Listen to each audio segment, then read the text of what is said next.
CNN, at Tea Party News looked as American as could be.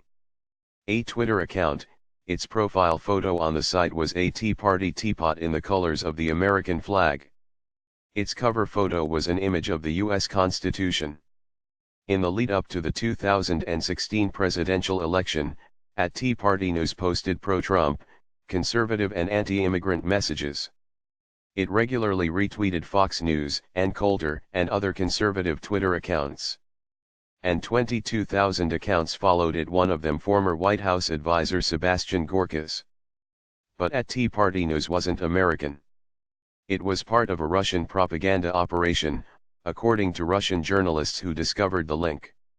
Those journalists discovered that at Tea Party News was linked to Russia's Internet Research Agency, a shadowy news service with ties to the Kremlin, one of up to 50 such Twitter accounts which collectively had more than 600,000 followers.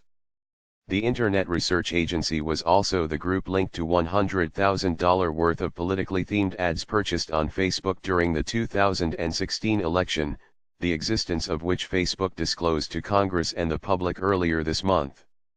As with Facebook, there is growing evidence that foreign governments, including Russia, used Twitter to try and influence public opinion during the 2016 U.S. election.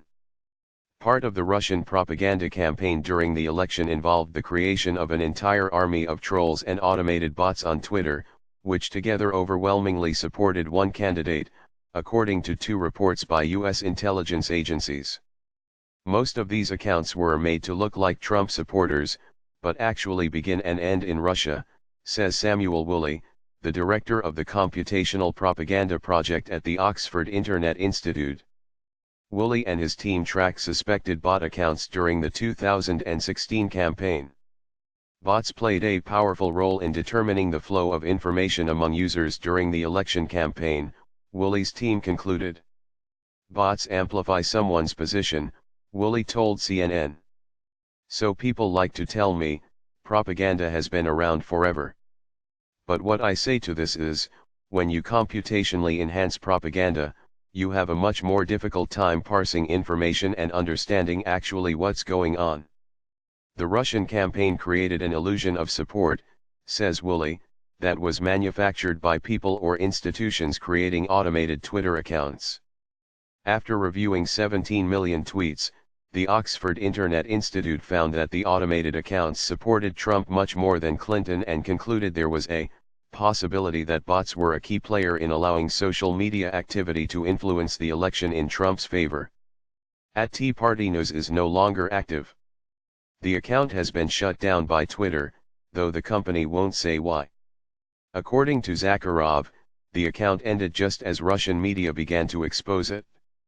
Evidence of Russian Twitter use is emerging as Facebook faces scrutiny following its disclosure of the ads purchased by Russians on that network during the election. But there is a glaring difference in how the 2 social media companies are reacting to the news. While Facebook says it is working to prevent future misuse of its platform, Twitter says its plan is to let its open forum service fix itself. The company encourages users who see falsehoods being posted to counter that message with the truth. Twitter says it will not screen accounts based on political content, though it does shut down accounts tied to terrorism, hate-related violence, and child pornography. The company will not answer questions about specific accounts, and that includes at Tea Party News. When asked about specific policy, Twitter directed CNN to a June blog post written by its Vice President of Public Policy, Colin Crowell. Twitter's open and real-time nature is a powerful antidote to the spreading of all types of false information. This is important because we cannot distinguish whether every single tweet from every person is truthful or not.